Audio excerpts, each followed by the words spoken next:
अस्सलामुअलैकुम। मैं जुलेखा अरफात जुलेखास किचन से। तो चलिए आज हम बनाते हैं बढ़िया सा मज़ेदार सा रमज़ान स्पेशल बोरी कटलेट। आप इसे बोरा कटलेट भी कह सकते हैं। मैंने चिकन में बनाए, बहुत ही ज़बरदस्त, घर पर आसानी से झटपट बन जाते हैं। रमज़ान में बनाइएगा, मज़ा आ जाएंगे। ये देखिए क्या बढ़िया से मज़ेदार से थिक है।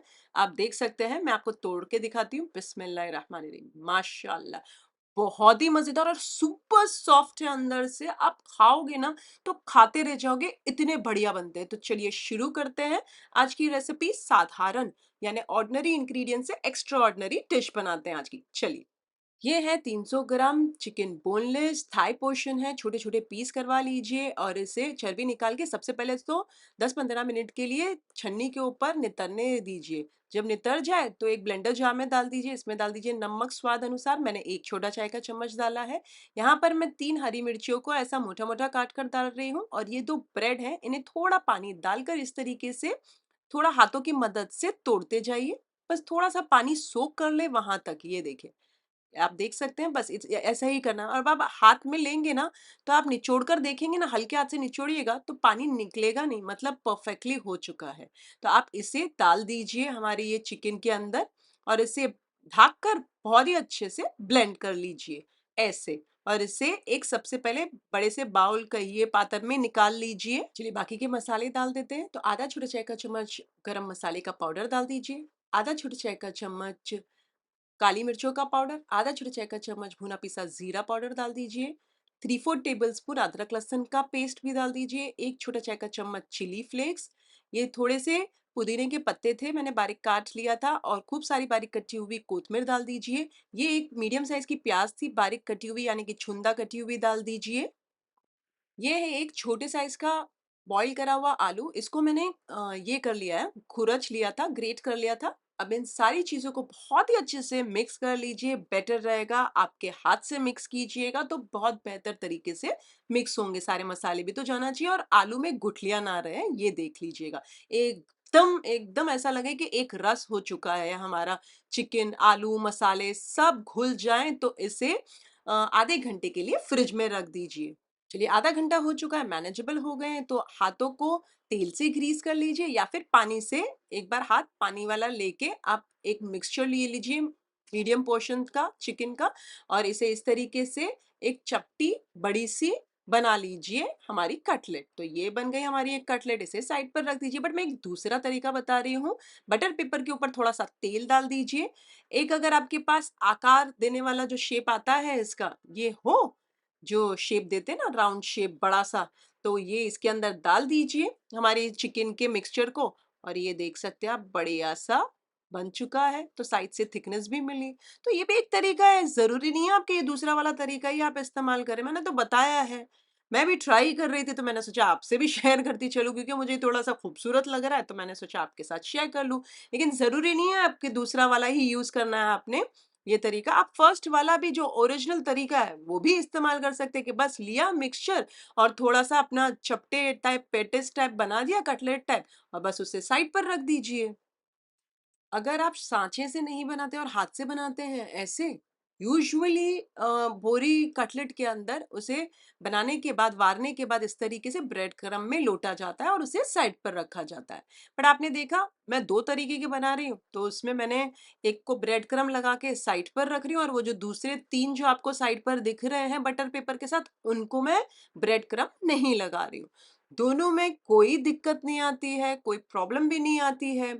लेकिन अगर आप देखा जाए तो थोड़ा-सा ब्रेड क्रम्ब लगाए हुए थोड़े से आपको लाइट कलर, जब आप फ्राई करते हो ना तो थोड़े से लाइट कलर के रहेंगे। और थोड़े से ये जो आप ब्रेड क्रम्ब नहीं लगाते हो तो ये थोड़े से हल्के से कलर डार्क रहेंगे। तो आप पहले ही निकाल लीजिएगा, ये ध्यान रखिएगा। अगर आप हाथों की मदद से शेप दे रहे हैं तो तकरीबन 8-10 तो आराम से पैटीज बन जाएगी, ये वाले कटलेट्स बन जाएंगे। लेकिन अगर आप मेरी तरह, वो जो आपके पास अगर शेप है राउंड शेप, तो तकरीबन समझिए ना 4-5 बन जाएंगे बड़े बड़े। तो अब इन्हें आप फिर से आधे 1 घंटे के लिए फ्रिज में रहने दीजिए सेट होने के लिए। चलिए मैंने तो 2 घंटे के लिए रखा था। अब एक प्याली के अंदर 2 अंडे फोड़कर डाल दीजिए। नमक डाल दीजिए, आप थोड़ा बहुत डालना चाहें तो फेंट लीजिए। अब यहाँ पर मैंने 2 घंटे पहले फ्रिज में रख दिया था, अब मैंने निकाल लिया है फ्रिज से। तेल गरम करने के लिए साइड पर रख दीजिए। जब गरम हो जाए तो मीडियम आंच कर दीजिएगा। जो मैंने हाथों से शेप दिए थे वो मैं इस तरीके से अंडे में उलट-पलट कर रही हूँ 2-3 बार और ये डाल दीजिए गरम तेल के अंदर। इसी तरीके से मैं सारे चारों 4 पीसेस डाल देती हूँ कटलेट और इसे मीडियम आंच पर तकरीबन हमें 7 से साढ़े 7 मिनट तक पकाना है। अब इसे टच मत कीजिएगा, तकरीबन 1 डेढ़ मिनट हो जाए तो इसे पलट दीजिए। उलट-पलट करते हुए उसके बाद बार-बार उलट-पलट करते जाएँ और मैंने कहा ना 7 से 8 मिनट तक पका लीजिए सो दैट अंदर तो खीमा है, वो बढ़िया-सा 7 से 8 मिनट के दरमियान में गल जाएगा और क्रिस्पी भी होंगे बाहर से और जलेंगे नहीं क्योंकि हमने ब्रेड क्रम्ब्स लगाया है इस वाले के अंदर। बाय द टाइम 7 से 8 मिनट होंगी तो लाइट गोल्डन ब्राउन भी हो जाएँगे बाहर से। चलिए लाइट गोल्डन ब्राउन हो गए हैं, 7 मिनट हो गए हैं तो मैं इन्हें निकाल कर नितार कर छन्नी के ऊपर रख देती हूँ। आप चाहें तो टिश्यू पेपर के ऊपर भी रख सकते हैं बट छन्नी के ऊपर रखिएगा तो ज़्यादा बेटर है, तेल क्विकली निकल जाएगा। चलिए अब मैं आगे दूसरा वाले का बता देती हूँ, जो मैंने ऐसे ही बिना ब्रेड क्रम्ब्स के रखे हैं। उन्हें अंडे में डायरेक्टली उलट-पलट करते हुए बढ़िया से हल्के हाथ से लौटिए 2-3 बार और इन्हें गरमा-गरम तेल में डाल दीजिए डायरेक्टली। अब इसी तरीके से मैं दो बाकी के जो 2 थे उन्हें भी डाल देती हूँ। उलट-पलट करके 2-3 बार अंडे में उसे वेल कोट कर लीजिए और डाल दीजिए। इससे इसका प्रोसीजर भी वही रहेगा, आप मीडियम आँच पर ही पकाइएगा, 6 से 7 मिनट तक ही पकाना है।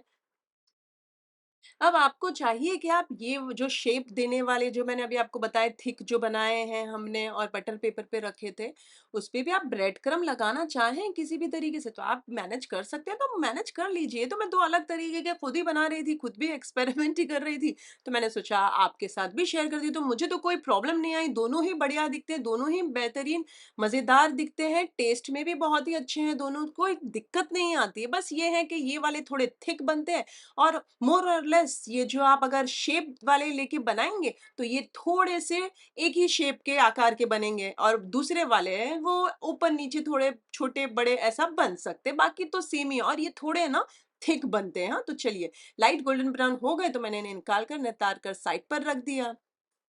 अब इन्हें गरमा-गरम एक प्लेट में निकालें और इसको चटनी के साथ हरी चटनी के साथ सर्व करें या लाल चटनी जो मिर्चों वाली आती है उसके साथ भी सर्व कर सकते हैं। वैसे इनमें से दोनों की रेसिपी लिंक डिस्क्रिप्शन के अंदर है, आप वहाँ चेक कर लीजिएगा। इसी तरीके से बढ़िया-बढ़िया रमज़ान रिलेटेड रेसिपीज़ मैंने मेरे चैनल पर अपलोड की और अपलोड करूँगी, लिंक सारे डिस्क्रिप्शन के अंदर है या फिर आप मेरे चैनल पर ही चले जाइए, मेरे चैनल का नाम को तो आपको पता ही होगा। ज़ुलेखा's किचन रेसिपीज़ वहाँ स्क्रॉल डाउन करेंगे तो सारी रमज़ान रिलेटेड रेसिपीज़ आ जाएगी। मैं आपको एक तोड़कर दिखा देती हूँ, ये देखिए। ये जो हमने वो जो शेप वाले से बनाया था तो आप देख सकते हैं माशाल्लाह कितनी बढ़िया बनी है और थिकनेस कितनी माशाल्लाह बढ़िया है। तो बस ये थिकनेस आपको उसी से मिल जाएगी, अगर आप हाथ से वार रहे हो, हल्की-सी थिकनेस पतली रहेगी, बाकी कोई प्रॉब्लम नहीं आती है। खाने में टेस्ट वही चकाचक मज़ेदार है, हाँ। मैंने तो हरी चटनी के साथ लगा-लगा के जो खाया है मज़ा आ गया और सॉफ्ट भी बहुत है, सॉफ्ट नहीं है, सुपर सॉफ्ट है माशाल्लाह।